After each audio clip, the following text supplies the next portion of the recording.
Muy buenas tardes, queridos amigos. Estamos en una nueva conversación, en una nueva entrevista. Hoy día con una persona muy destacada, en un ámbito distinto a los que he tenido posibilidad de conversar en los últimos días, en las últimas semanas. Es alguien que se ha jugado por el concepto de la solidaridad, se ha jugado por mostrarnos una sociedad más integrada, donde nos encontremos, donde exista diálogo. Tenemos en algunas cosas miradas un poco distintas, pero tenemos un fin común, que a las personas les vaya mejor, que salgan de su individualismo y se encuentren con el otro. Los vínculos siguen siendo de las cosas más importantes que nosotros tenemos que cultivar, más allá de las diferencias que podemos tener en una apreciación de una política pública o otras cosas. Estoy hablando de una persona que ha dado testimonio con su vida, con su familia, de lo que es trabajar por las personas que son más vulnerables, no solamente en lo material, sino que también en lo espiritual. Así que le quiero dar las gracias a Benito Baranda Ferrán, que nos acompaña en esta conversación y que nos va a contar un poco de lo que ha sido su experiencia de vida en torno a una situación que es difícil, la pobreza radical, que no solamente ha visto en Chile, sino que hoy desde su cargo en América Solidaria, que dirige, que fue una exportación no tradicional de lo que se realiza en Chile para enfrentar desde la sociedad civil políticas que mejoren la condición de vida, hace hoy día a lo largo de toda América Latina. Benito, muchas gracias por estar con nosotros y compartir todo lo que es tu testimonio y tu experiencia de vida personal y familiar. Bueno, gracias José Antonio, es una gran oportunidad. Creo que tenemos muchas cosas importantes que conversar y que ayudar también a reflexionar en conjunto. Esa es la gracia de una comunidad. Yo, al igual que tú, vengo de una familia numerosa, ¿no es cierto?, donde hay muchas visiones de la realidad, y la conversación es lo que construye al final esa realidad. Esa es la diversidad, ¿no es cierto?, también ocurre con los hijos de uno y en toda la sociedad, con los distintos estratos sociales. Así que es un gusto estar acá hoy día conversando contigo. Bueno, tú dices algo que es muy cierto, tenemos ciertas coincidencias, porque ustedes son 10 hermanos, nosotros también somos 10, en el caso mío ya 3 hermanos míos partieron, pero se da esa diversidad también, y en la cantidad de hijos andamos más o menos parecidos. Para el mundo moderno, tener 6 hijos es una cosa de no creer, y ya tener 9 ya es como literalmente un extraterrestre. Pero hemos aprendido, creo, a ambos, a vivir en esas comunidades familiares donde uno se va desarrollando, y también a ir visualizando la diferencia de cada uno de nuestros hijos. Cada uno es un regalo distinto que nos hace el Señor, y cada uno tiene sus características y uno tiene que buscar cómo ir potenciando a cada uno. Y ahí te quiero preguntar, ¿cómo fue tu vida en una familia de 10 hermanos? Tú no eras el mayor ni el menor, yo era el menor, por lo tanto es distinta la experiencia del menor al mayor, claro, y del intermedio. ¿Cómo fue esa vida con 10 hermanos? Mucho movimiento, muchas peleas, discusiones. ¿Cómo fueron tus padres en la educación? Bueno, el origen de nuestra familia de migrantes españoles. Mis padres son hijos de migrantes españoles. Ambos abuelos, uno de Cataluña y otro de Castilla la Vieja, cerca de Burgos, ¿no es cierto?, la antigua Castilla la Vieja, que corresponde a Burgos.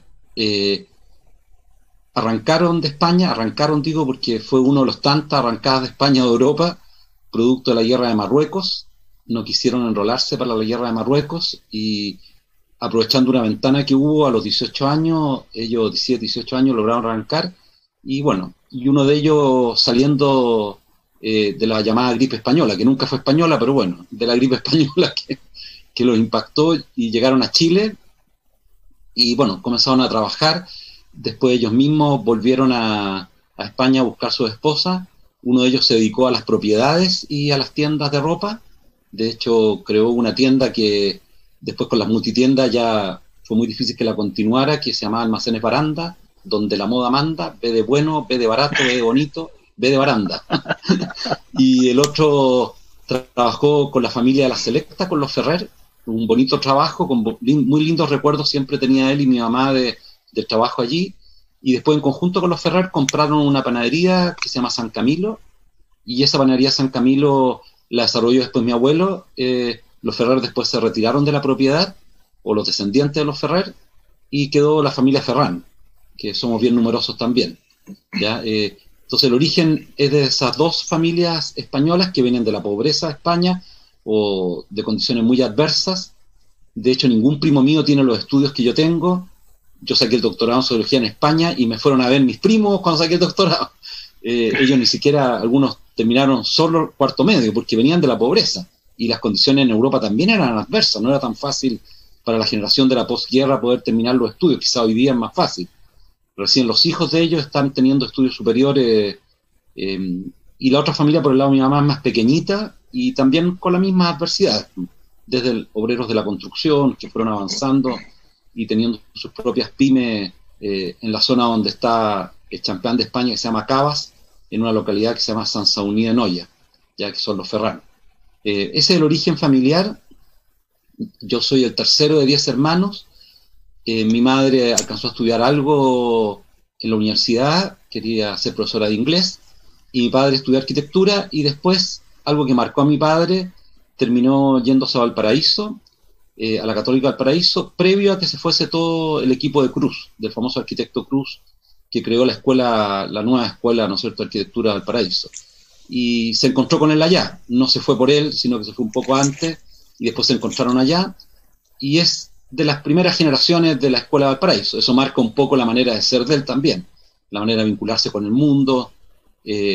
Ambos se vincularon mucho con los benedictinos, de hecho los casó el padre Bonifacio, un gran alemán benedictino que lo conocimos desde pequeño. Íbamos siempre a los benedictinos, íbamos a buscar los huevos familiares, un canasto gigante lleno de huevos para la semana. Nos metíamos con el padre Gaspar a recorrer todas las gallinas, a ver los mecanismos de clasificación de huevos y todo, que nos encantaban cuando éramos chicos. Y somos 5 mujeres y 5 hombres, y somos más o menos intercalados, ¿ya? Y yo soy el tercero, y por ser el tercero, a diferencia de que tú eres el último, sobre mí hubo poco control. Yo diría, bueno, sobre los primeros tuvimos que aprender una alta autonomía desde el principio, porque llegaban los hermanos menores, y había que cuidarlo, había que, en aquella época no había pañales desechables, teníamos que colaborar en la casa con el desmugrado de los pañales, lavado, colgar la ropa. Vivíamos bien, con bienestar económico, pero claro, una familia numerosa no es una familia que ostenta bienes, ni tampoco le sobran bienes. Los bienes están justos, como les debe haber tocado a ustedes en la casa para vivir, ¿no es cierto? Y siempre hay una alta austeridad. Y también por el vínculo tan estrecho con la Iglesia Católica y la formación de mis padres, también había una comprensión de que la vida era austera, la vida era sencilla, si había bienes, bueno, había que compartirlo, no había que acumularlo, porque si se acumulaban muchos bienes, bueno, comenzaba a destinarle mucho tiempo a cuidar esos bienes y poco tiempo a las personas. Bueno, eso me ayudó mucho a tener autonomía y a poder desarrollarme buscando también mi propia vocación, lo que Dios había puesto en mí como dones, que son diferentes a los que puso en otros hermanos y hermanas, y bueno, y desarrollar esos dones con excelencia, no buscando el éxito, porque el éxito es consecuencia de la excelencia, no se busca el éxito directamente, digo yo, sino tú, como consecuencia de tu trabajo excelente, a lo mejor puedes tener éxito, pero puede ser que otros tengan éxito producto de lo que tú sembraste después, pero hay que hacerlo bien. El Papa Juan XXIII repetía una frase de un filósofo francés que decía: no basta con hacer el bien hay que hacerlo bien. Y esa es una concepción que fui aprendiendo, fui deportista, y eso también me exigió mucho para hacer bien las cosas, y no ser una persona que teniendo un don lo desarrolle de manera mediocre. Qué increíble algunas de las cosas que tú planteas, que a mí también me tocó verlas, porque de mis primos en Alemania, mis padres son los primeros en llegar a Chile, pero de mis primos profesionales de educación superior, por así decirlo, con título universitario, creo que no hay ninguno. La mayoría son técnicos, son agricultores, muy esforzados todos, y también siempre miraban con mucho orgullo cuando alguno podía llegar a esa condición. Hoy día, como también dices tú, eso ha ido cambiando, la vinculación con el mundo de la Iglesia Católica en mi familia también fue bastante cercana, no con los benedictinos, sino que con los curas schoenstattianos, y eso va marcando el tema de la austeridad que tú planteas, también es parte de la vida. Y en el andar tú entras a estudiar psicología, porque como también dice, tus padres deben haber priorizado lo que es la vocación de cada uno, así como tus hermanos en general, todos tienen una vocación social.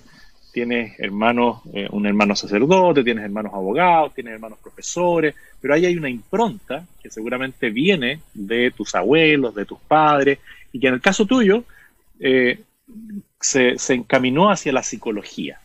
Y me encantó la frase que mencionas de que no solamente hay que hacer las cosas bien, sino que pues, por hacer el bien, sino hay que hacerlas bien, y por el gusto de hacerlas bien. Y tú en la universidad te encuentras con la persona que está, después de tus padres que te dieron la vida, hoy día la persona más importante, que es tu esposa, que es tu señora Lorena. Y ahí fueron desarrollando una vida en conjunto, porque lo que tú has desarrollado, y pues lo vamos a ir conversando, es un proyecto de vida que necesita que la otra persona que te va a acompañar tenga una mirada bastante similar. ¿Cómo fue ese encuentro en la universidad en psicología con la que tu compañera por toda la vida? Bueno, primero fue muy bueno que nuestros padres escogieran también un espacio educacional donde poder fortalecer nuestra fe. En nuestros padres no había muchos colegios mixtos en aquella época, pero nuestros padres escogieron las Ursulinas para mis hermanas y escogieron el San Ignacio para nosotros. Entonces, en ambos lugares, la formación vinculada, ¿no es cierto?, a la fe fue muy importante. Profesoras, profesores, religiosas, religiosos, ¿no es cierto?, nos marcaron la vida. Y, por supuesto, las familias amigas. Tú no solamente te vas formando tu familia, sino también las familias que son amigas de tus padres, papás de tus compañeros, te van dando modelos, te van enseñando prácticas, sacerdotes, religiosas, profesoras, profesores. Yo tengo muchos profesores y profesoras que me marcaron. Cuando miro para atrás, soy una persona extremadamente agradecida porque digo, yo no me debo a mí mismo, me debo a tanta gente que me construyó, a tanta gente. Tuve una vez en Estados Unidos que nos escogieron un grupo de líderes de América y nos encerraron ahí a trabajar con un gurú de la realización humana y él decía que uno se debía a sí mismo. Entonces yo mientras él hablaba fui anotando la cantidad de personas que me había afectado y cuando terminó la charla tenía más de 200 personas anotadas.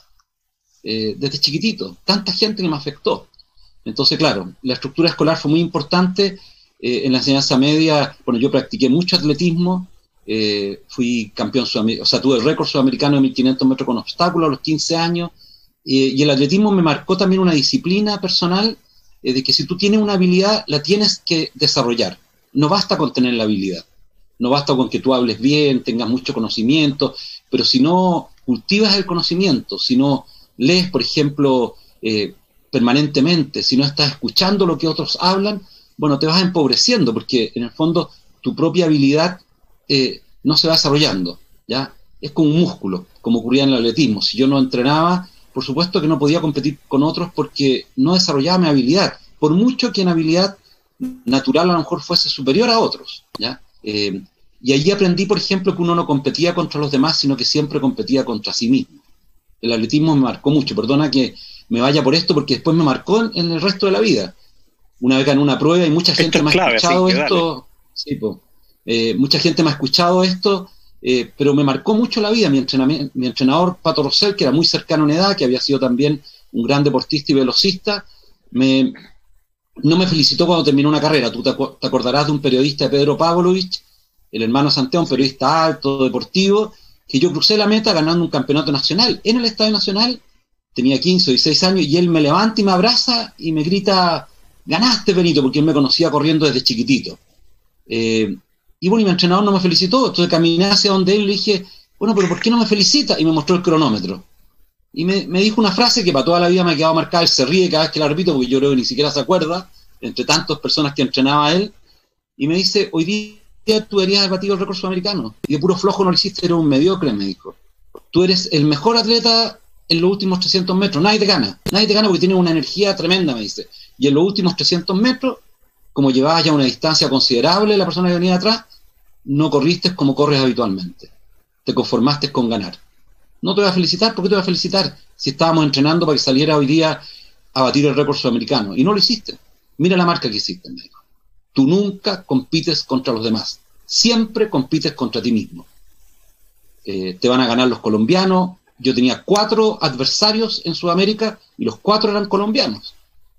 Entonces era muy duro mis competencias internacionales porque me ponían gente fresca en cada carrera, corría 1500 planos y 1500 metros de obstáculos y me cambiaban las personas y habitualmente me ganaban porque me reventaban corriendo en equipo.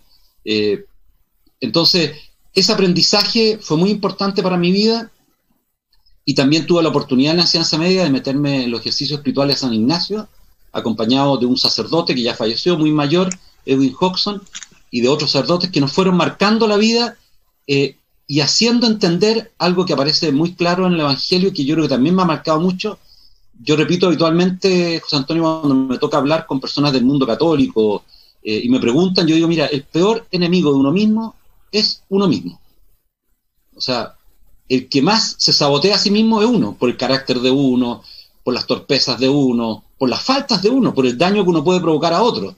Entonces, el mal no viene desde afuera, el mal nace desde adentro.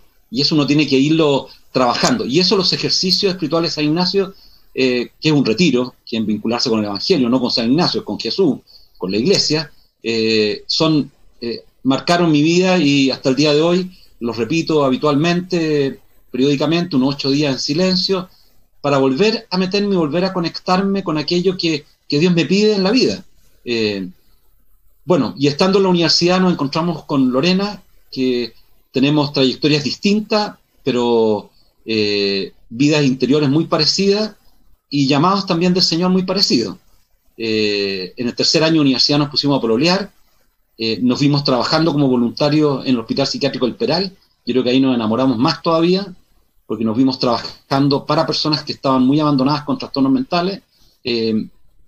Y antes de terminar la universidad nos dimos cuenta que ya nos queríamos casar. Y nuestros compañeros como que se pusieron nerviosos y dijeron, pero no es necesario que se casen, váyanse a vivir juntos. No, nos queremos casar, queremos el sacramento del matrimonio, queremos, pero ¿por qué tan rápido? Bueno, porque ya llevamos 3 años pololeando y sentimos que tenemos algunos ingresos. Lorena trabajaba media jornada, yo también, unos pocos ingresos, y además queríamos vivir una vida sencilla. Habíamos ido aprendiendo que el Señor nos invitaba a vivir una vida distinta, y nos casamos cuando Lorena tenía 22, yo 23, nos quedaba todavía como un año para terminar, estábamos en la práctica y después la tesis, para terminar la universidad. Entonces fue un tiempo donde nos aprendimos a conocer.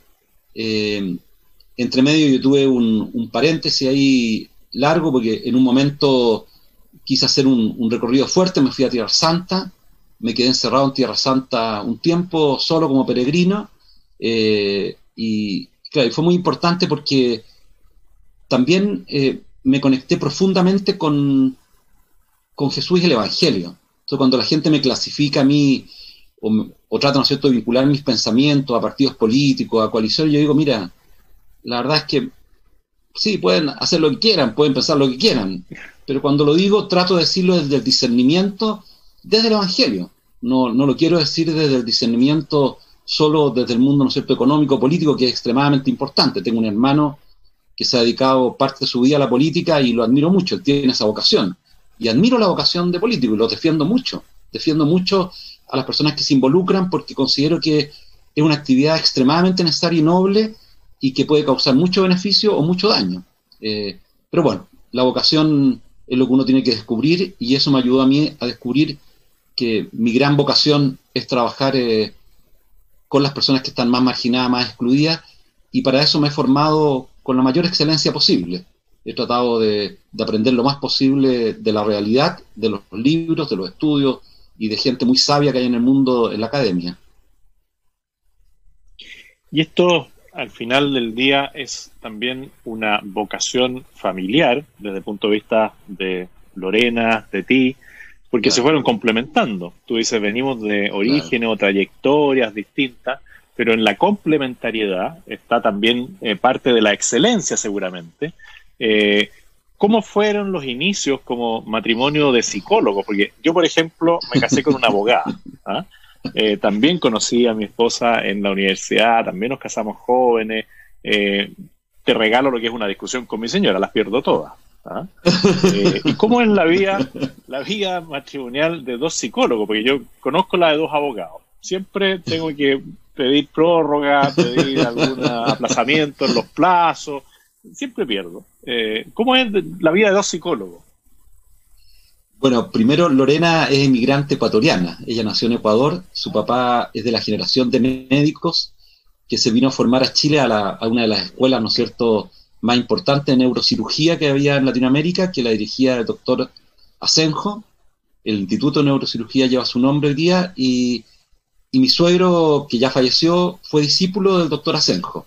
Y el doctor Asenjo, mi suegro, era un cirujano espectacular, entonces el doctor Asenjo lo conquistó para que volvió a pagar la beca, ¿no es cierto?, a su país, y le dijo, vente para acá, vente a trabajar, y se lo trajo y lo tenía ahí al ladito, porque yo siempre decía a mi suegro, me tocó acomodarlo en el ataúd a él, porque había mucha tristeza en su partida, y a la familia de mi señora le costó mucho, a mis cuñados, entonces yo me encargué con la gente de la funeraria del Hogar de Cristo de acomodarlo bien, y primera vez que contemplé sus dedos. Lo cuento esto no por algo morboso, sino porque fue algo muy bonito ver sus dedos, los dedos de un pianista, los dedos de un cirujano, donde los dedos marcaban mucho la neurocirugía en aquella época. Hoy día, claro, hay mucha más tecnología, pero los dedos eran muy importantes, porque si tú tenías problemas de pulso, problemas, ¿no es cierto?, de movimiento de tus dedos, podías dañar una parte del cerebro y dejar un daño irreparable en la persona.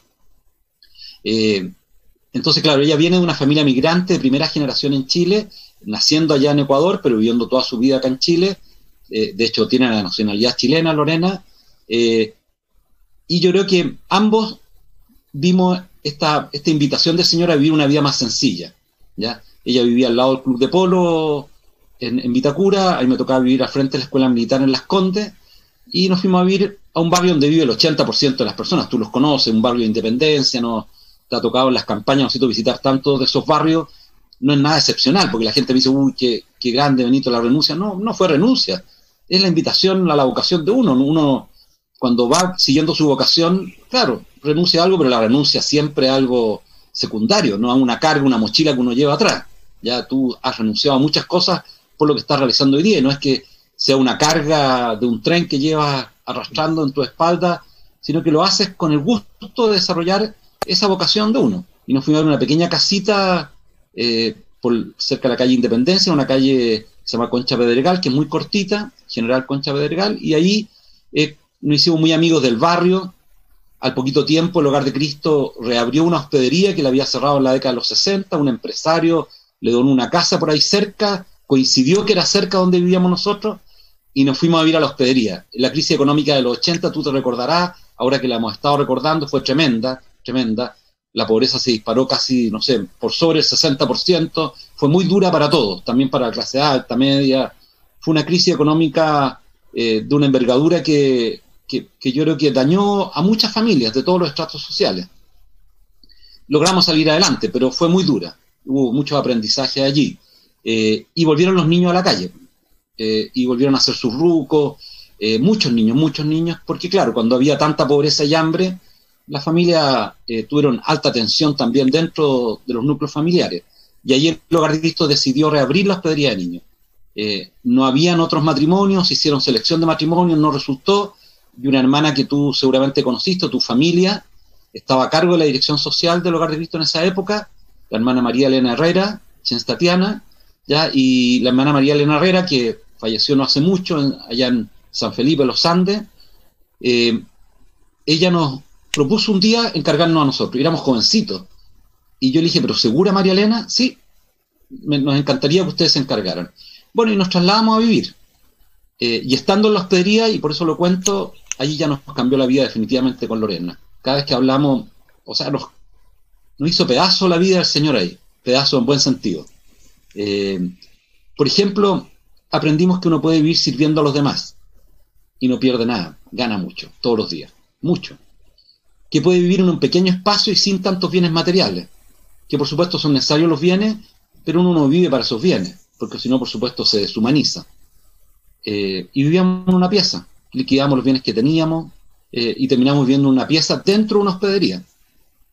compartiendo el baño con la Fide, que era la señora que cocinaba, que nos acompañaba en todo esto. Y lo tercero es que aprendimos profundamente, y quizás lo que más agradecemos a Dios, es que aprendimos a querer a personas con las cuales no teníamos ningún vínculo sanguíneo. No eran nuestros hijos. Eran personas niños, niñas que vivían en la calle por mucho tiempo, algunos de ellos, que habían sido abusados, que habían tenido situaciones también conflictivas, que ellas habían provocado mucho conflicto, habían asaltado, causado daño también a otras personas, y comenzamos a aprender a vivir con ella y con ellos. Y justo en ese periodo, Lorena tuvo una operación muy fuerte del útero y de las trompas de falopio, y supimos que no podíamos tener hijos biológicos. Imagínate el regalo que nos estaba dando el Señor. Estábamos experimentando el amor por otras personas con las cuales no teníamos vínculos sanguíneos, y supimos que no podíamos tener hijos biológicos. Fue un verdadero regalo, ¿no es cierto? Y así lo reconocemos con Lorena cuando miramos. El hilo conductor de nuestra vida, que ha sido el Señor, nos ha abierto ventanas, puertas, quizás algunas no las hemos aprovechado, no tengo tan clara conciencia de eso, pero por lo menos las que hemos aprovechado han sido preciosas, y nos ha permitido con Lorena, querernos de manera más profunda y vivir una vida que nos satisface mucho, que nos ha permitido realizarnos también, realizar esos dones. Bueno, ahí también hay todo un testimonio de fecundidad, porque la fecundidad no solamente es por los hijos biológicos, sino que la fecundidad es por todo lo que tú realizas.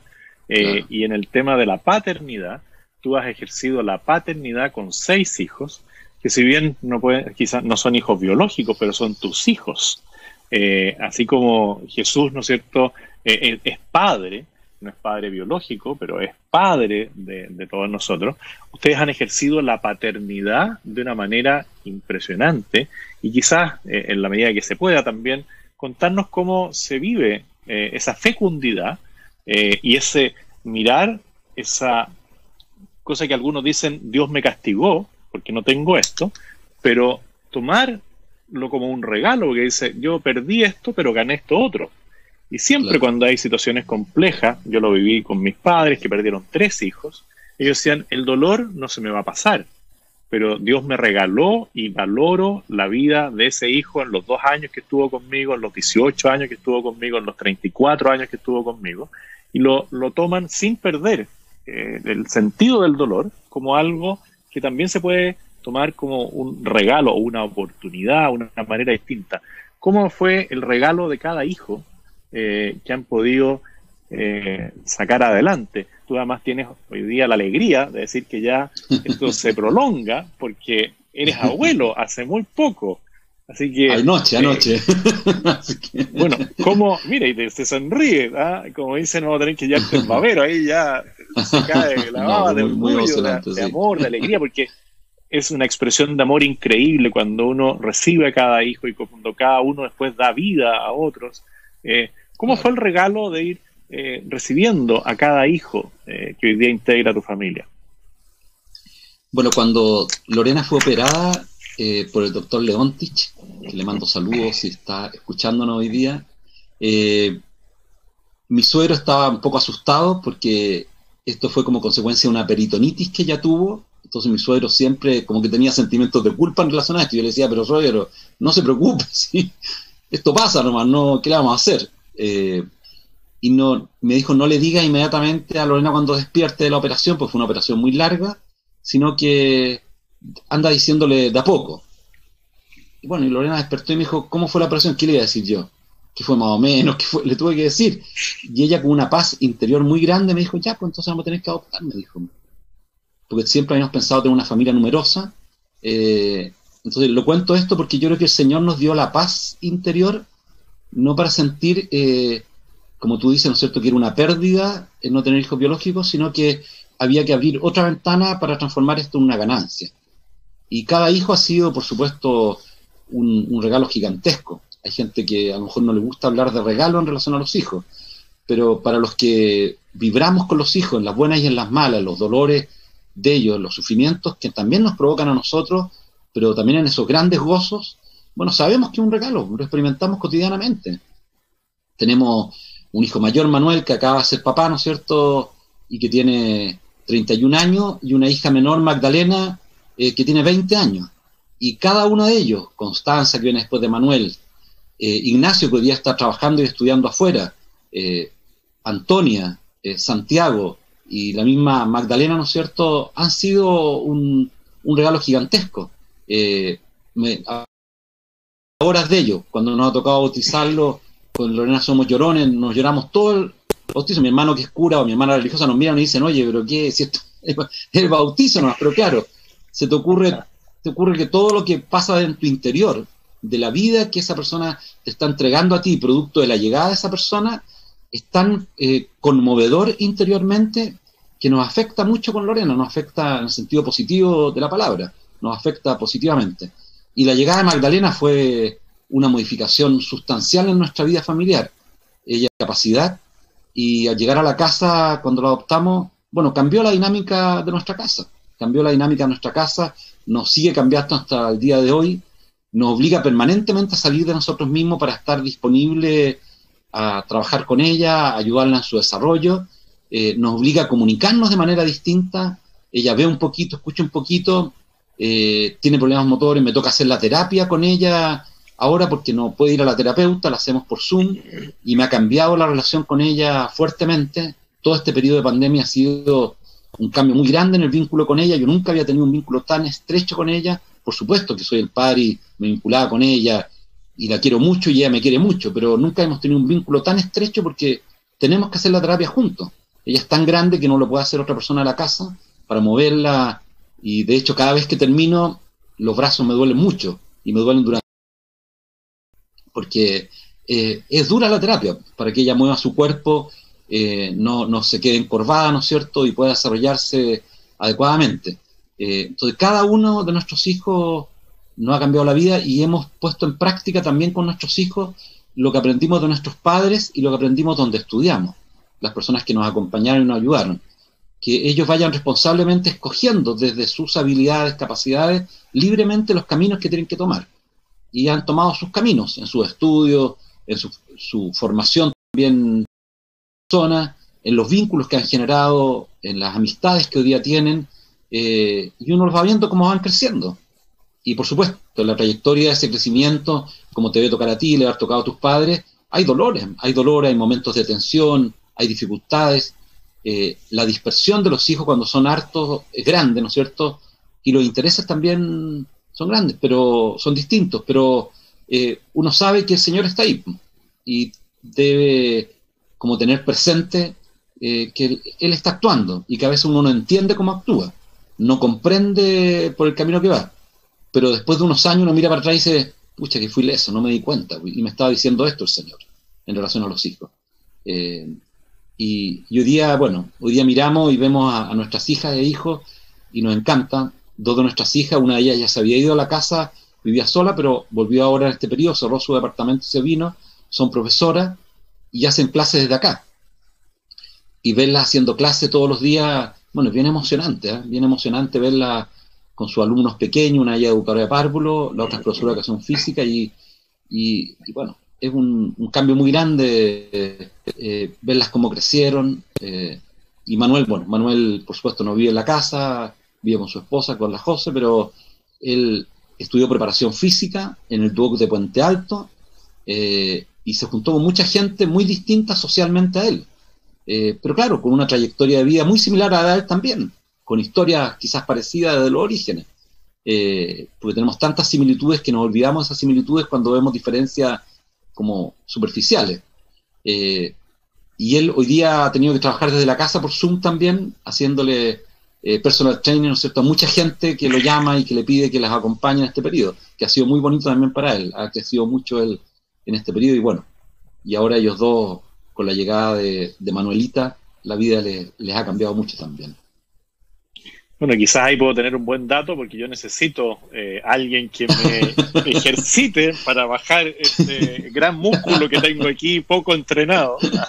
Pero veo que la vida a ti también te fue preparando para todo lo que ha sido tu experiencia. Te tengo, sí, una noticia que va a ser buena por un lado, porque las emociones siempre son buenas, que uno de mayor se va poniendo cada vez más llorón.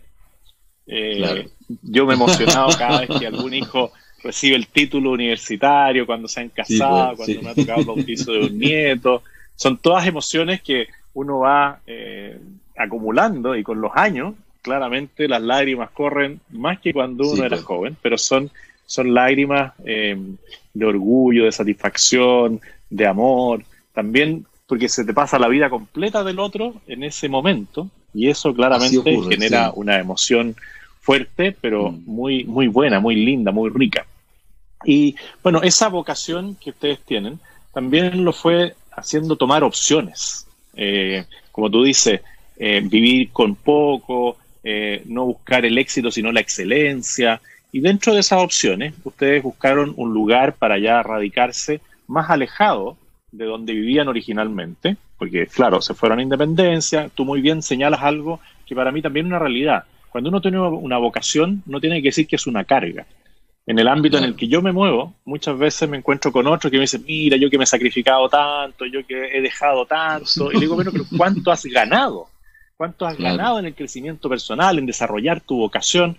Y yo siempre lo veo como algo muy positivo. Lo que uno pierde, lo gana por otro lado. Y ustedes tomaron una opción de irse fuera del radio urbano donde quizás ustedes se criaron, y se fueron a vivir a La Pintana, en condiciones también distintas a los que tienen tus vecinos, porque tienes un terreno donde puedes cultivar la tierra, que también es algo muy importante, y ahí quizás viene tu faceta benedictina de ora et labora o algo así, ¿no es cierto? Ora y trabaja la tierra, pero tus vecinos no tienen esas posibilidades, y han vivido también una realidad distinta, quizás estigmatizada por el individualismo de la sociedad. La Pintana ha tenido que luchar contra lo que la sociedad dice de La Pintana. A mí me ha tocado también conocer la labor que ustedes realizan desde el Hogar de Cristo. Yo fui diputado por San Bernardo, teníamos a veces algunas diferencias de opinión en cómo uno enfrentaba la salida de la pobreza, pero siempre he valorado todo el trabajo que hacen. Por ejemplo, claro, yo puedo tener diferencias con un amigo tuyo, que es el sacerdote Felipe Berrío, pero cada vez que he visto lo que hace, tanto en el tema de la formación, la capacitación, lo que hace en Antofagasta, porque más allá de que él viva en una media agua, tú pasas por la puerta trasera de la media agua y se te abre como un mundo de Narnia, ¿ah? Y ves ahí un centro de capacitación gigantesco, una labor de preocuparse de sacar al otro de esa situación compleja y hacerlo crecer. Y ustedes ahí también son vecinos de personas que le ha tocado muy duro, pero que tienen algo de solidaridad que está muy arraigada en el pueblo chileno, en el pueblo en el buen sentido, no utilizándolo como un concepto político.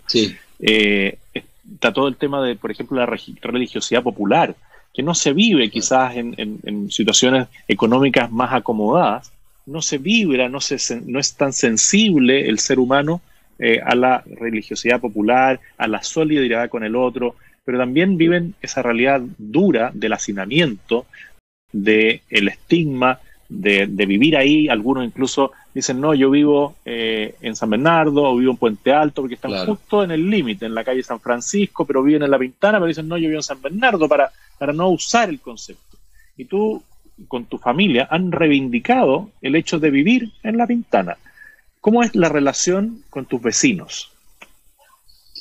Bueno, nosotros vivimos, como tú sabes, en los huertos familiares, que es una política que sacó el Parlamento chileno en la década de los 40, un senador, Juan Mas, que armó estos huertos familiares en distintas partes de Chile, con una ley, ¿no es cierto?, la ley de huertos familiares. Y nosotros llegamos a vivir a esta casa rentada. Habíamos estudiado en Roma, en el Instituto Juan Pablo II de Matrimonio y la Familia con Lorena, y cuando regresamos al Hogar de Cristo nos ofreció trabajar en el Castillo. El Castillo es un sector que debe tener unas 8 poblaciones hoy día, o villas, son más de 30.000 habitantes, y la procedencia de esa familia es muy diversa, ¿ya? Se armó un gueto, ¿no es cierto?, se los trajo de distintos lugares, algunos de Las Condes, de Barnechea, otros de Lo Valledor, otros del campamento Silva Enrique y Fresno, ¿no es cierto?, que algunos quedaron en San Bernardo, en el Manzano, y otros quedaron acá en el Castillo. Bueno, y se armó esta población, ¿ya? Esta población que para algunas personas quedó a 20 kilómetros de donde originalmente vivían y trabajaban y estudiaban. Tú recordarás que en esa época, cuando se sacó a la gente de Las Condes y se los trajo para acá, Patricia Mate, que estaba en Odeplan, se opuso a esa erradicación. Y yo creo que estaba en esa época con tu hermano. No recuerdo cuándo falleció tu hermano, pero con Miguel, sí. Claro, estaba Miguel, yo creo, en aquella época, porque ella se opuso tenazmente, porque como socióloga sabía lo que había ocurrido en Estados Unidos y en Francia con estas erradicaciones, que era un desastre. Y estaba estudiado, eso se estudiaba en sociología como casos de fracaso, ¿no es cierto?, de políticas habitacionales. Y también el alcalde de la época, que si mal no recuerdo era apellido Correa, que era un arquitecto, también se opuso a las erradicaciones, porque lo que iba a hacer era conformar guetos, y los guetos, bueno, son lugares donde el Estado tiene baja presencia, y al final las personas quedan muy abandonadas y quedan a mucha distancia de las redes que ya tenían con otras personas, familia, gente conocida. Nosotros nos instalamos acá hace más de 30 años con Lorena, cuando regresamos el 88 desde Italia, arrendamos esta casa y después nos radicamos acá. Y compramos este lugar, nos quedamos aquí viviendo, es un territorio de media hectárea, muy rural en aquella época, de hecho hoy día es urbano, hoy día paga contribuciones o es de uso mixto, pero en aquella época era rural y solo arrendábamos la casa, después quedó abandonado el resto de la parcela, porque quebraron las empresas de conejos de Angora de esa época, tú recordarás, y producto de eso, esto era productora de conejos de Angora con el vecino, al final nos quedamos con el predio completo y lo hemos ido trabajando con mi familia. Hemos plantado los árboles, tenemos hartos nogales, tenemos la tierra sembrada. Ayer estuvimos trabajando en la tarde con mi hijo, un hijo que vivió con nosotros, que ya no puede salir a trabajar y que se ha quedado, entonces me ayuda a mí mientras yo estoy trabajando, y los dos estuvimos trabajando esta tarde. Tenemos sembrado, estamos preparando la tierra para la próxima siembra, y eso, bueno, a mí me ayuda mucho. Me acuerdo siempre de una anécdota de Pío de Baroja, que estaba trabajando la tierra y pasó un campesino y le dijo: don Pío, trabajando, y le dijo: no, descansando. Y al otro día lo vio sentado escribiendo en una mesita y dijo: don Pío, descansando. No, trabajando, le dijo. O sea, cuando él estaba escribiendo, estaba trabajando. Cuando estaba trabajando la tierra, estaba descansando. Bueno, a mí me pasa eso. De hecho, cuando trabajo la tierra, soy muy dado a la reflexión, a la oración. Lo mismo que cuando practico deporte, toda la mañana hago 1 hora de deporte, y eso también me da un espacio de reflexión, de oración. Nosotros tenemos pocos vecinos porque vivimos en una parte rural, hay una empresa de transporte al lado, con la cual tenemos vínculo con las personas que viven allí o que trabajan allí, con el propietario, y por supuesto mucho vínculo con el otro vecino que es del poniente, porque llevamos todo el tiempo acá. Ellos estaban antes que nosotros, ya son mayores, cuando llegamos no eran mayores, pero ya son mayores, y tenemos un estrecho vínculo con ellos. Y tenemos mucho vínculo con la población del Castillo. De hecho, viernes y sábado trabajamos allá, en plena pandemia. Como estoy en la casa con teletrabajo, acompaño a Lorena, que ya sigue trabajando en el Castillo, acompañamos algunas ollas comunes, tenemos una red en el sector oriente de Santiago de personas que están contribuyendo, de gente muy heterogénea, distinta, algunas, ¿no es cierto?, vinculadas a la Iglesia Católica, otras no vinculadas a la Iglesia Católica, pero que se sensibilizaron con esto y armaron una red de ayuda. Una persona lo coordina, y todos los jueves llega, ¿no es cierto?, una cantidad de alimentos, se distribuyen en algunas familias que lo están pasando más mal, y la gran mayoría en las ollas comunes. Y con eso se han ido sumando después otra iniciativa. Hoy día partió una iniciativa de huertos también, que lo han ido aprendiendo las personas para tener en sus propias casas, que hubo algo de eso en el pasado y está regresando ahora. Entonces, claro, nuestra red más fuerte de vínculos está en el Castillo. Y tenemos amistades, por supuesto. Tenemos una comunidad ahí de vida con la cual nos juntamos. Mi señora tiene una comunidad de mujeres también de su edad. Todas se ven mayores que ella, porque tú sabes que la vida en la población es dura. Y nuestra generación en la población vivió la crisis de los 80, entonces consumió mucho pan y té. Entonces muchas de las mujeres tienen obesidad y tienen dificultades producto de la diabetes, ¿no es cierto?, cardiovasculares. Son de nuestra edad, pero se ven mucho mayores que nosotros. Pero bueno, hemos generado ahí un lazo de amistad, de cercanía. Participamos de 2 comunidades, una que es de personas que son profesionales, amigos nuestros, que viven en otros sectores de Santiago, particularmente el sector oriente, y esta comunidad que se armó en el Castillo y que la acompañamos. Y de repente nos juntamos en algunas actividades, cumpleaños, fiestas, nos juntamos con ambos grupos. Lorena sigue trabajando allí con mujeres, y yo trabajo en América Solidaria actualmente. Trabajé, como tú sabes, 20 años en la Dirección Social del Hogar de Cristo, y producto del Encuentro Continental de Jóvenes Católicos que ocurrió en Chile el año 98, que tú lo recordarás, ¿no es cierto?, que trajo 500.000 de jóvenes a Chile. La gente no recuerda, pero yo creo que ha sido el evento más masivo que yo he visto, la misa más grande que yo he visto. Bueno, la del Papa fue muy grande, la del Parque O'Higgins ahora, pero esa misa en el Club Hípico fue preciosa, fue conmovedor. Iba a venir Juan Pablo II, pero se enfermó, vino Monseñor Sodano, y la verdad es que fue una misa descomunal. Me tocó participar como parte del comité organizador, y fruto de ese encuentro se hizo una colecta para Haití, para construir un centro pastoral juvenil allá, y en la visita que hicimos a ese lugar, un grupo grande de personas que habíamos colaborado, nos dimos cuenta que no podíamos salir de Haití. Y eso fue mucho antes que llegaran las Fuerzas Armadas, por supuesto, mucho antes que hubiese terremoto, y nos instalamos allá. Y ahí se construyó lo que hoy día se llama América Solidaria. La gente me lo asocia a mí, como que yo soy el fundador. Hay mucha gente, de hecho, hay una persona que todavía está ahí, que es Roberto García, hay directores que todavía están allí, hay mucha gente que partió con esto, y los voluntarios. Después eso lo copió Perú, lo copió Colombia, como tú decías, ¿no es cierto? Lo fueron copiando el resto de los países, y fueron armando lo que tú conoces, una especie de servicio país. Cuando tú eres parlamentario, ¿cierto?, ver servicio país o ver a los profesionales de servicio país trabajando. En aquella época lo presidía Alberto Echegaray, la Fundación Superación de la Pobreza, y un poco el mismo modelo, ¿no es cierto?, se copió en América Solidaria, de profesionales de distintos países a trabajar a lugares para superar la pobreza infantil. Así se fue construyendo, y bueno, y nuestra vida, como tú señalas, no es que una amargura. Nosotros vivimos acá gracias a lo que muchos hicieron por nosotros, gracias al barrio donde nos criamos, gracias a la Iglesia Católica donde participamos, gracias a los lugares donde nos formamos.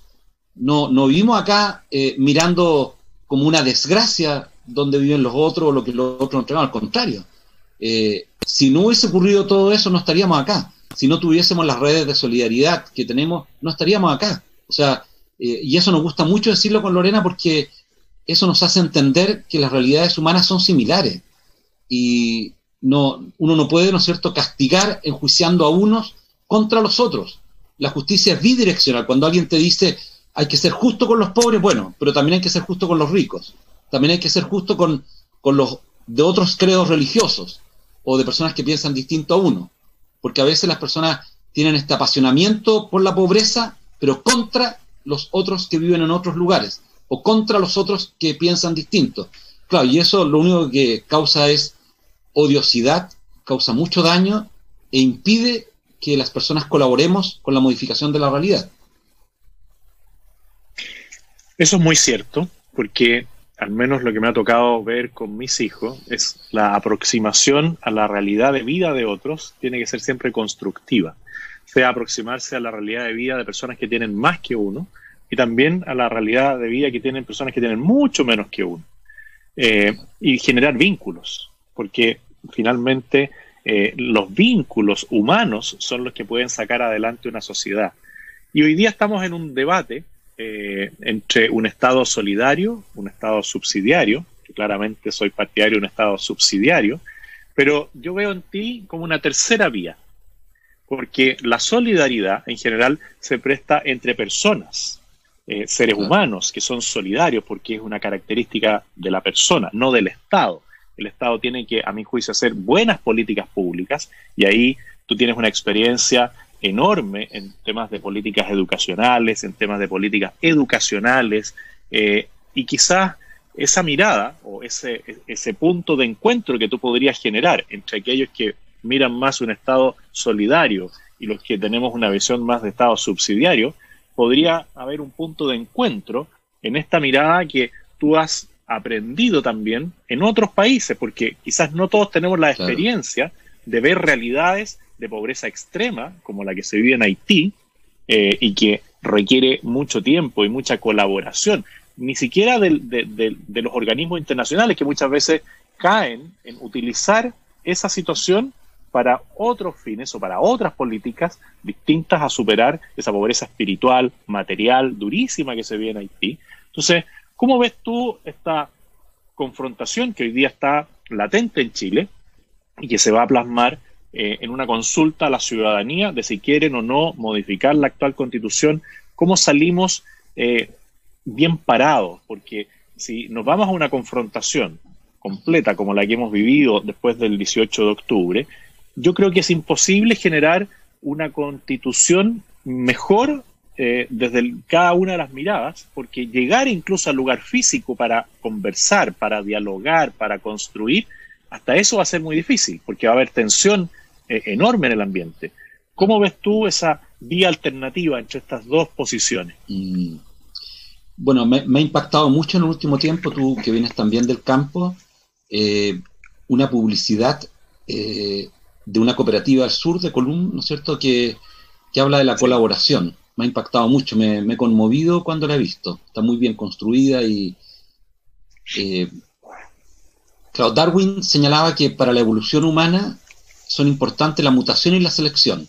Y eso habla de la individualidad, ¿no es cierto?, de cómo tú vas adaptando en esa evolución humana y te vas desarrollando. Pero Martin Nowak, que es un gran pensador contemporáneo, señalaba que Darwin había dejado fuera el eje del desarrollo humano, el eje de la evolución humana, que tú lo señalabas al final, que es la cooperación, la colaboración.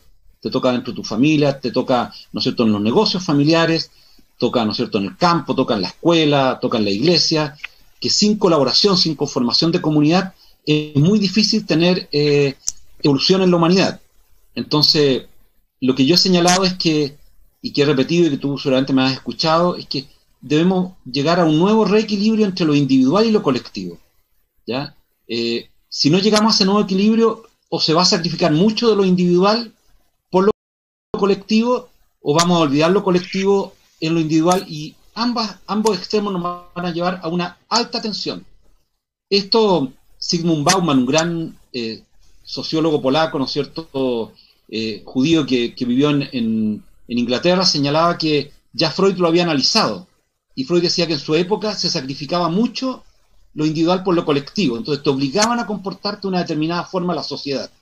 Entonces, esa obligación colectiva hacía que tu desarrollo individual se viera aplacado, entonces terminabas haciendo algo que a lo mejor no tenías habilidad y te obligaban a hacerlo, o terminabas, ¿no es cierto?, inclusive casado con una persona que a lo mejor te determinaban, o un estilo de vida que te lo determinaban otros. Bueno, eso que ocurría en la época de Freud dice que se fue al otro extremo, dice Bauman, que en las sociedades contemporáneas nos fuimos al extremo de sacrificar lo colectivo y acentuar lo individual, que tú lo dijiste al inicio, ¿no es cierto?, cuando me presentaste toda esta corriente individualista y también muy narcisista que se metió en la sociedad, que nos causó un gran problema. Hay dos autores hoy día en el Reino Unido que han estudiado fuertemente los orígenes y las consecuencias de la desigualdad social, que se llama Wilkinson, un hombre, y Piquet, que es una mujer, ¿ya? Y el año pasado sacaron un texto muy duro, muy fuerte para mí como psicólogo y sociólogo, que es cómo la desigualdad impacta en la salud mental de las personas. Y señalan en unos estudios bien severos de lo que ha ido ocurriendo en el último tiempo en Estados Unidos, que la exacerbación de la desigualdad ha promovido mayores personalidades narcisistas. Y eso, bueno, tú lo sabes, ¿no es cierto?, te ha tocado criar hijos y te toca relacionarte con mucha gente. Si tú tienes al frente una persona con una personalidad muy narcisista, bueno, esa persona se siente alfa, omega, el origen, el fin. Si te dice que cree, la verdad es que no cree mucho porque cree en sí mismo. Entonces, claro, no conforma equipo, no es capaz de escuchar a los demás. Entonces, yo creo que para construir una sociedad, tú tienes que partir de tres grandes pilares. Y aquí voy respondiendo a la segunda parte de tu pregunta. Tú tienes un Estado, y el Estado es extremadamente necesario. Yo lo veo en los países que visito, y lo veo en Chile, pero en muchos países donde un Estado frágil, como el caso de Haití, con indicadores de corrupción altos, bueno, impiden sacar adelante un país que tiene grandes riquezas y grandes personas y grandes comunidades. Al lado de ese Estado tiene que haber un mercado muy fuerte. La iniciativa individual o colectiva para sacar adelante actividades productivas o actividades asociativas de cooperativas es extremadamente importante. Y eso está desde el origen de la humanidad. Cuando la gente denosta el mercado, yo digo, a ver. Si desde el origen de la humanidad existía el mercado, teníamos, ¿no es cierto?, intercambio. Íbamos a otros lugares del mundo a buscar productos. ¿Qué trajo Marco Polo cuando visitó China? O sea, se pegó el tremendo viaje y trajo un montón de cosas, de alimentos y de otras cosas que nosotros no conocíamos. Y la trajo a Occidente. Entonces, el mercado, el comercio, los negocios son parte de la esencia del ser humano. Yo produzco trigo, tú produces, ¿no es cierto?, leche, intercambiamos el trigo con la leche y vamos viendo que sea lo más justo posible. Yo no voy a abusar de ti, tú no vas a abusar de mí, ¿ya? El mercado. Y el tercer gran actor, que nos ha costado mucho desarrollarlo en el continente latinoamericano y el Caribe, es la sociedad civil.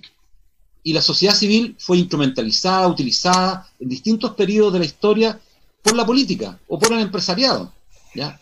Y la sociedad civil, si no la tenemos madura, no puede hacer buenas elecciones de autoridades y no puede hacer buenos negocios tampoco. Entonces trata de hacer negocios fraudulentos, ¿no es cierto? Lo que tú mismo te has quejado, trata de dañar a la gente. Entonces, esa sociedad civil madura es mi ámbito de trabajo, es donde yo me he preparado. De viejos aquí el doctorado de sociología, mi familia tuvo que hacer un sacrificio para que yo sacara el doctorado afuera a los 50 años y terminara a los 55, ¿ya? Porque quería aprender más cómo equilibrar adecuadamente lo individual y lo colectivo, y también en política pública, para ir cerrando lo que tú planteas de la política pública, del Estado subsidiario, ¿no es cierto? ¿No? El mercado es muy importante en la política pública, pero lo tenemos que dejar entrar donde debe entrar y cómo debe entrar. Porque si dejamos entrar al mercado y el mercado nos acentúa las desigualdades y las brechas sociales, nos causa daño. Tú señalabas, ¿no es cierto?, al inicio, ¿cierto?, hablando del Castillo, de Bajos de Mena, la dificultad que hemos tenido con la política habitacional. Bueno, dejamos entrar el mercado en la política habitacional para los más pobres y lo dejamos entrar en el suelo. Y entonces mi discusión no es contra la participación privada. ¿Cómo lo voy a decir? Si por supuesto están las constructoras, y las constructoras son súper eficientes, pero tenemos que dejar entrar a la constructora en el ámbito donde tiene que entrar, que no le genere un mayor costo después al Estado y un daño a la familia. Bajos de Mena no ha costado 500 UF, y tú lo sabes bien. Le ha costado al Estado por lo menos cada vivienda 4.000 UF. Ese es el cálculo que yo tengo. Con todo lo que el Estado ha tenido que invertir allá, le habría salido mucho más barato haber comprado los terrenos donde estaban los campamentos de esa familia y haberlos dejado radicados en los lugares, o ocupar, ¿no es cierto?, terrenos del fisco que están en el casco de la ciudad, en vez de llevarlo a vivir a la periferia de la ciudad y poniéndole un impuesto de transporte tremendo, poniéndole, ¿no es cierto?, unas adversidades tremendas. No hay ningún país, José Antonio, en el continente que yo conozca, puede ser que exista algo, pero yo de todo lo que he visitado muchos lugares de pobreza en todos estos años, que haya construido un lugar para 130.000 habitantes, todos provenientes de pobreza, en un solo espacio físico. Y eso lo hizo el Estado de Chile. No es una invasión de terreno Bajos de Mena, no es una favela de Brasil, no es la parte alta de Guayaquil. Esas son invasiones de terreno. Esto el Estado decidió construir ese lugar y llevarse a vivir todas esas personas allá. En la comuna más populosa de Chile, que ya tenía 500.000 habitantes, le agregaste 130.000, y además todos provenientes de pobreza. O sea, es un absurdo de política pública. Entonces, el mercado, por supuesto que lo tienes que dejar entrar, pero ya esto lo decía Adam Smith, y él decía las áreas donde el mercado podía causar daño, porque lo que hacía era acentuar las desigualdades, y el mercado no es malo en sí. Hay gente que habla del mercado, todo eso. No, el mercado actúa como mercado. El mercado te da a las personas que tienen más, nos da más, y a los que tienen menos, menos. Entonces tú dices, si yo voy a hacer una política pública, lo que quiero es equilibrar el acceso a esas oportunidades de las personas. Entonces yo tengo que actuar en lo que genera esa desigualdad. ¿Qué es lo que genera la desigualdad en vivienda? ¿Dónde está localizada la vivienda? Y la vivienda, si está localizada en la periferia de la ciudad, por supuesto le genera una carga a esa persona tremenda. Entonces aquí me meto en el debate constitucional que tú señalabas. Si tú analizas, que eres abogado, yo no soy abogado, pero he aprendido, ¿no es cierto?, de gente amiga tuya, participamos en el Consejo de Observadores Ciudadanos, ¿cierto?, en el gobierno anterior, y había gente conocida tuya allí, gente muy capa, ¿no es cierto?, y que conoce muy bien la Constitución, y fui aprendiendo, y me informé, me dediqué a leer harto todo ese año que estuvimos allí colaborando voluntariamente.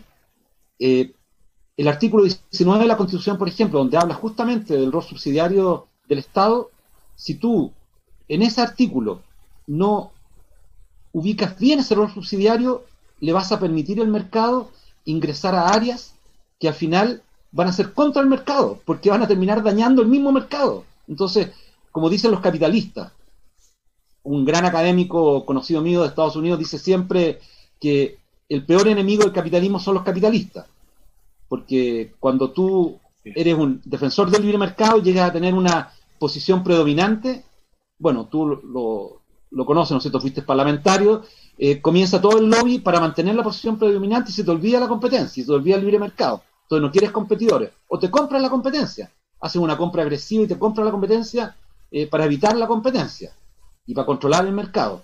Entonces, claro, al final es un absurdo, ¿ya?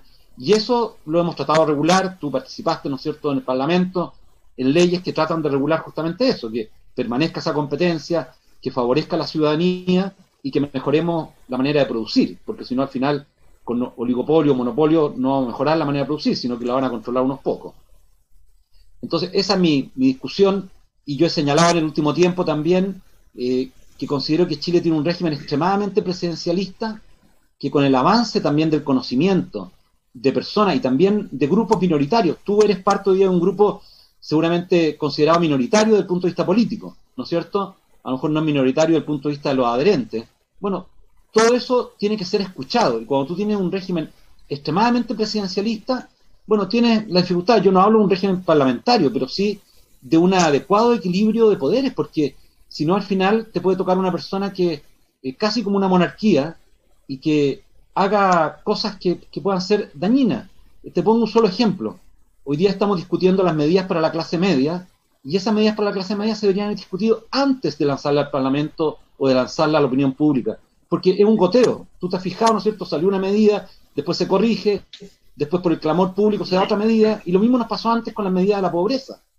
Y no es contra un determinado gobierno, una determinada ideología, es una manera de actuar en política que frente a una catástrofe, lo que tienes que hacer como presidente y como gobierno es convocar a los otros, como se hizo, ¿no es cierto?, con los economistas, cuando se decidió cómo se iban a utilizar los recursos nuestros para poder colaborar en medio de la pobreza. Bueno, lo mismo se debería haber hecho ahora en las medidas de la clase media, haberse tomado, ¿no es cierto?, con tranquilidad esto y haberlo discutido profundamente.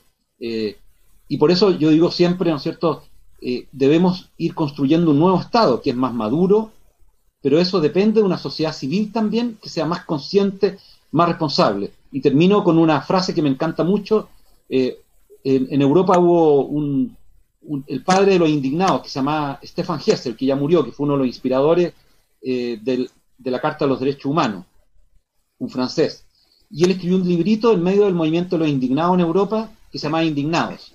Y ese librito se vendió como pan caliente en todo el mundo, se tradujo a todos los idiomas. Y al final del librito decía, hay que pasar de la indignación al compromiso. Y después escribió un librito con Prometeo. El Comprometeo no se vendió mucho ni se tradujo mucho, porque es más fácil indignarse que comprometerse. Porque si tú dices, yo quiero tener un sistema distinto previsional, bueno, ya, ok, entonces tienes que comprometerte a modificarlo, y eso implica que tus recursos van a ser distintos.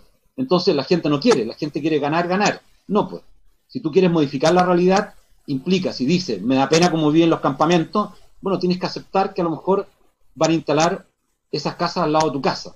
Entonces mucha gente puede ser voluntaria para ir a trabajar a los campamentos, pero después no quiere que le instalen la familia de los campamentos cerca de la casa de ellos. Entonces esa reflexión como sociedad tenemos que hacerla, y eso es el equilibrio adecuado que yo digo entre lo individual y lo colectivo. Yo no digo sacrificar lo individual, no, porque yo he sido una persona que ha desarrollado lo individual, mis dones como persona, pero eso tiene que estar en un juego con lo colectivo. ¿Qué necesidad hay en la sociedad de mis dones? ¿Dónde hago el match para poder colaborar con una mejor sociedad? Y yo veo que lo más débil de Chile es la inmadurez de nosotros, la sociedad civil. No nos comprometimos territorialmente para modificar la realidad.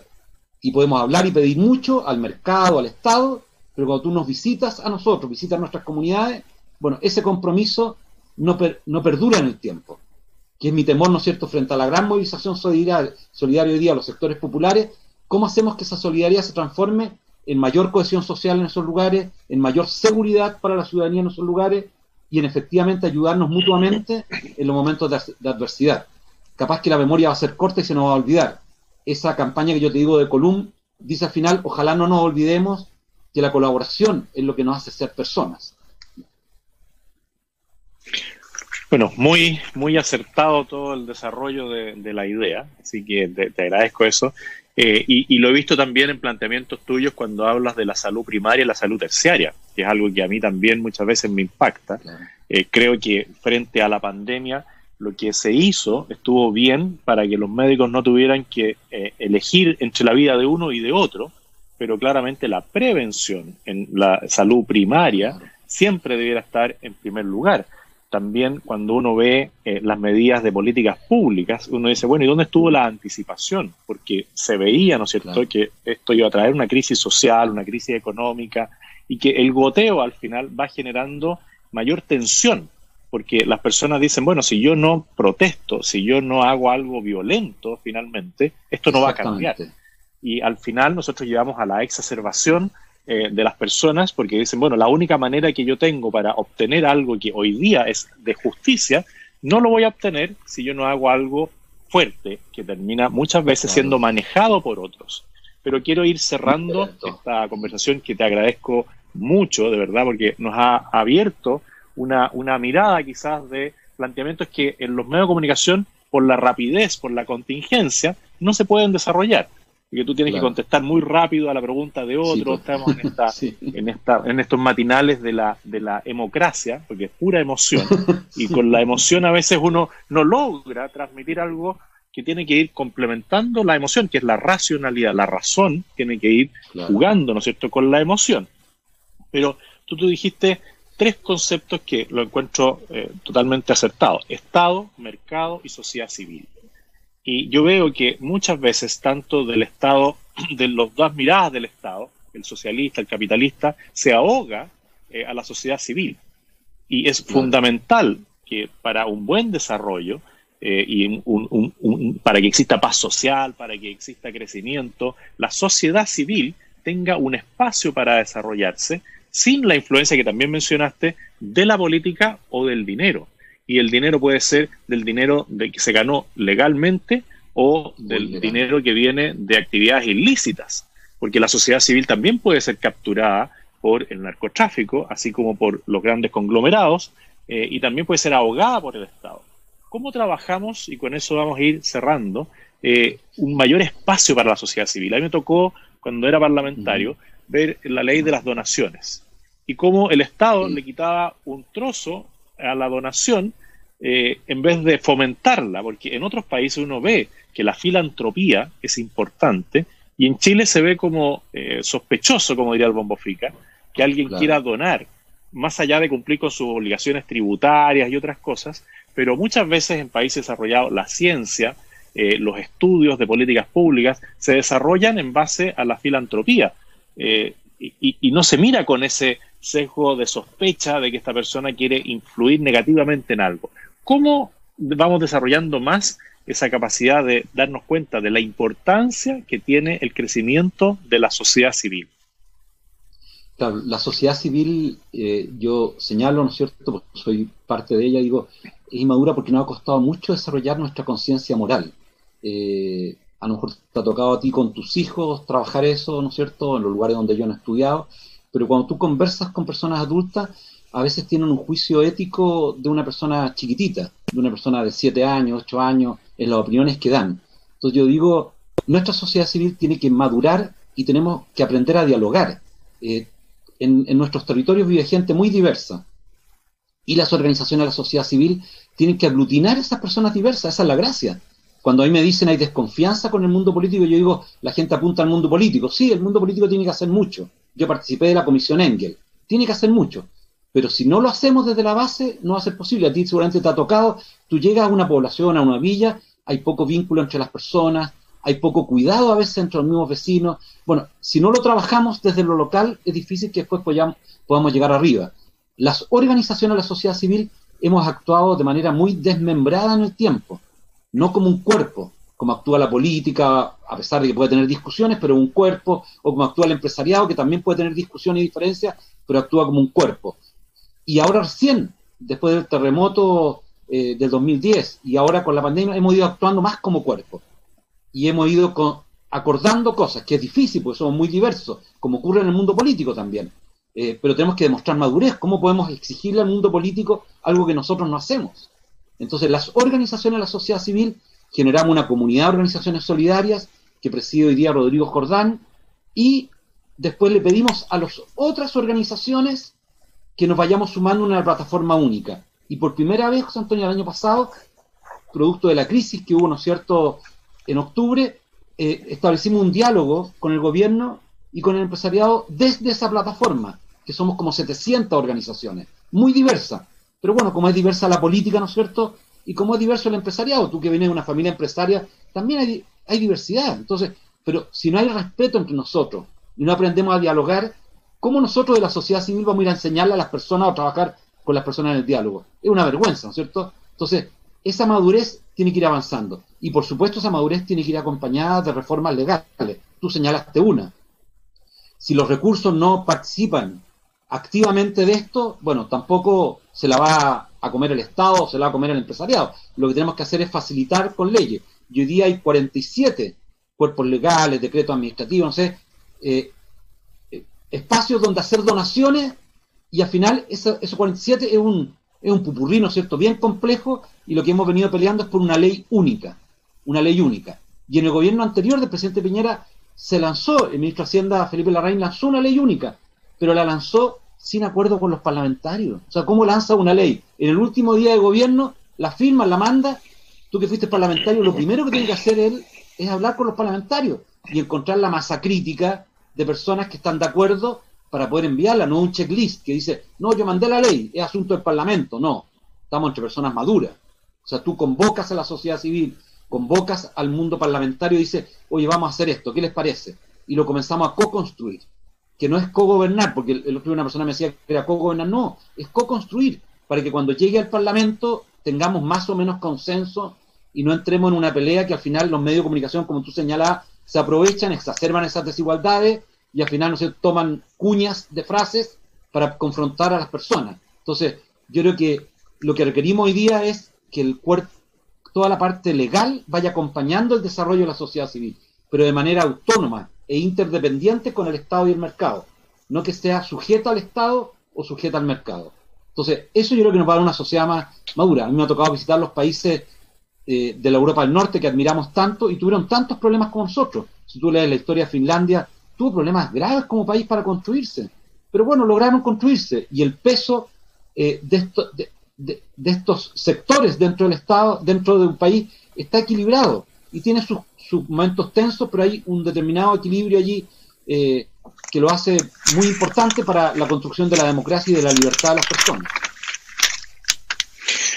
Bueno, quiero ir cerrando diciendo que has hecho honor a tus parientes más antiguos cuando decían que la tienda Baranda era buena y bonita y no tenían sí aceptado en lo barato, porque las prendas eran baratas quizás, pero tú lo que nos has dado aquí algo muy bueno, de testimonio de vida, de políticas públicas, así que yo podría decir que es bueno, bonito y bondadoso. Para buscar otra vez. Gracias. Y te quiero también Muchas felicitar gracias por esta nueva experiencia de ser abuelo, que hayas compartido con nosotros esa alegría que es ver el nacimiento de un nieto. Compartir también los agradecimientos para tu señora Lorena, que han hecho una vida en común proyectada hacia otros de entrega, y que tuviéramos el tiempo de ir más allá de la contingencia actual, política, y dejarnos encontrar en un espacio común que es en base a la paz social, al vínculo humano, a esa sociedad civil que tiene que ir madurando. Así que, Benito, te quiero agradecer una vez más el tiempo, la disposición, los buenos consejos que hemos escuchado. Anoté muchos nombres de autores que claro, en algún minuto llegaré a leer. Tengo aquí hartos libros que están ahí, pero no he tenido la posibilidad quizás de ver. Me falta esa parte que dices tú de abstraerse quizás con el deporte, con el trabajo de la tierra, que finalmente terminan potenciando las capacidades de uno. Claro. Y que yo en lo personal te agradezco esos consejos. Y ahora, para que tú puedas hacer un cierre, haciendo un llamado quizás a las personas a mantenernos vinculados en el tema solidario. Así que te dejo la palabra. Bueno, muchas gracias, José Antonio. Le agradezco también a tu equipo esta oportunidad, los diálogos que has armado. Es un tiempo en que tenemos que dialogar mucho. No podemos exacerbar los odios. Necesitamos aprender, reaprender a construir la paz desde el encuentro, desde el diálogo, y una manera de hacerlo también en este periodo, en la post-pandemia, es sirviendo a los demás. Movilicémonos para servir a los demás. Salir de esta crisis puede hacernos salir mucho mejor si estamos pendientes de las necesidades de otros y menos de las necesidades nuestras. Eso lo requerimos fuertemente en Chile, así que muchas gracias. Y te agradezco eso también, porque tú hablabas de ocuparse. Yo siempre digo, hay que pasar de el preocuparse al ocuparse. Mucha gente está preocupada por lo que pasa, pero muy pocos se ocupan de enfrentar la realidad. Así que, Benito, muy agradecido. Muchas gracias. Y creo que esta es de las muy buenas entrevistas que he podido realizar. Así que te agradezco también la confianza y la sinceridad en los planteamientos que nos has hecho. Que estés muy bien. Gracias, pues. Muchos cariños. Chao. Adiós. Saludos a tu familia.